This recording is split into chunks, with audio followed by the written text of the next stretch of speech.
Welcome back everybody. Tonight I'm out in Utah's West Desert and we're reviewing the 7 Artisans 50mm f1.05 lens, and I'm going to compare it to a few other lenses that I already have to see if it's really worth that extra brightness in that f1.05.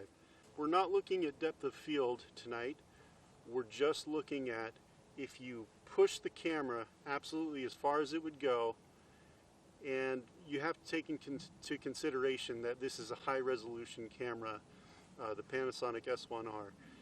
You can get brighter video if you switch to a camera with larger pixels on it, but I'm just showing you, comparing the lenses. With this camera and these set of lenses, what can you get if you push that camera absolutely as far as it'll possibly go? So let's take a look.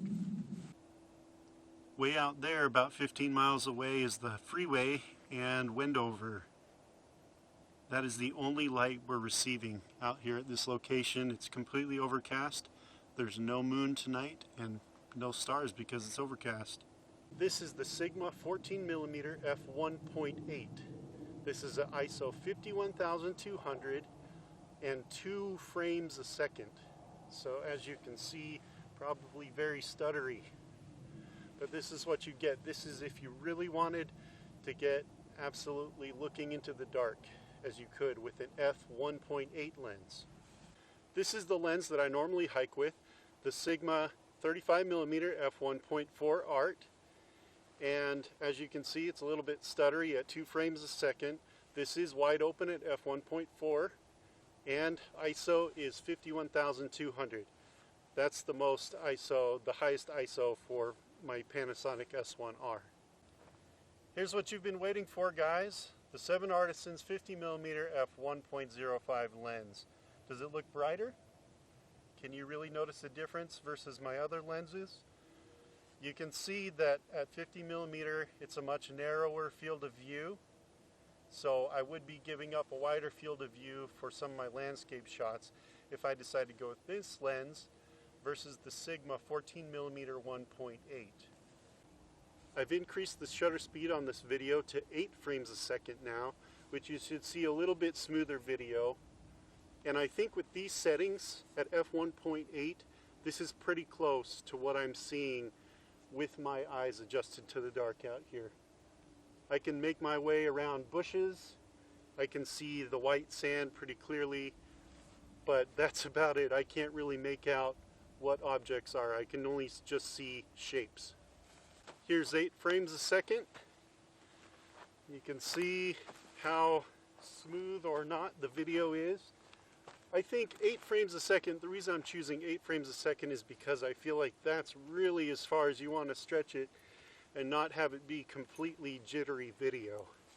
You can probably tell it's a lot smoother video, and I can talk a little bit more now about why I might be carrying this lens, or I might be carrying another lens. Instead of the old Micro Four Thirds system that I had, that was pretty light, I had one lens for it.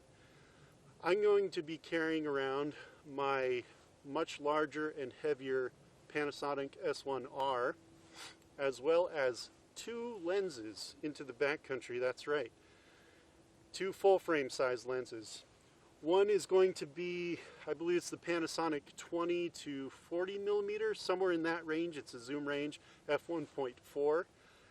I'm hoping that'll be a little bit less noisy for video. I'll let you know about that in the future. And since it doesn't have a very bright aperture at f1.4, I really want to have a lens that I can tell stories at night around the campfire or showing the night sky in video. I just really enjoy that. Unfortunately tonight it's completely overcast. It actually makes for a good test in one way, but not in another, where I can't show you the stars, but there's no light out here. We're in the middle of nowhere, and as you can see, even at 8 frames a second, it really does see better than I can see with my eyes, and they're completely adjusted to the dark now, and all I can make out is shapes, really. And so the camera does have an edge on my eyes.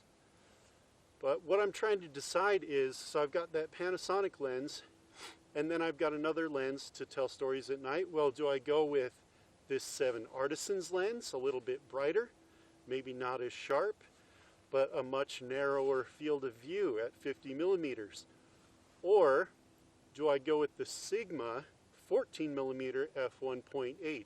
It's a little bit darker, much wider field of view for fantastic star shots, time lapses, video, you name it. But it's also much heavier. So I've already gotten to the point where I'm carrying 2 lenses. Do I want to carry a heavy lens and a medium weight lens?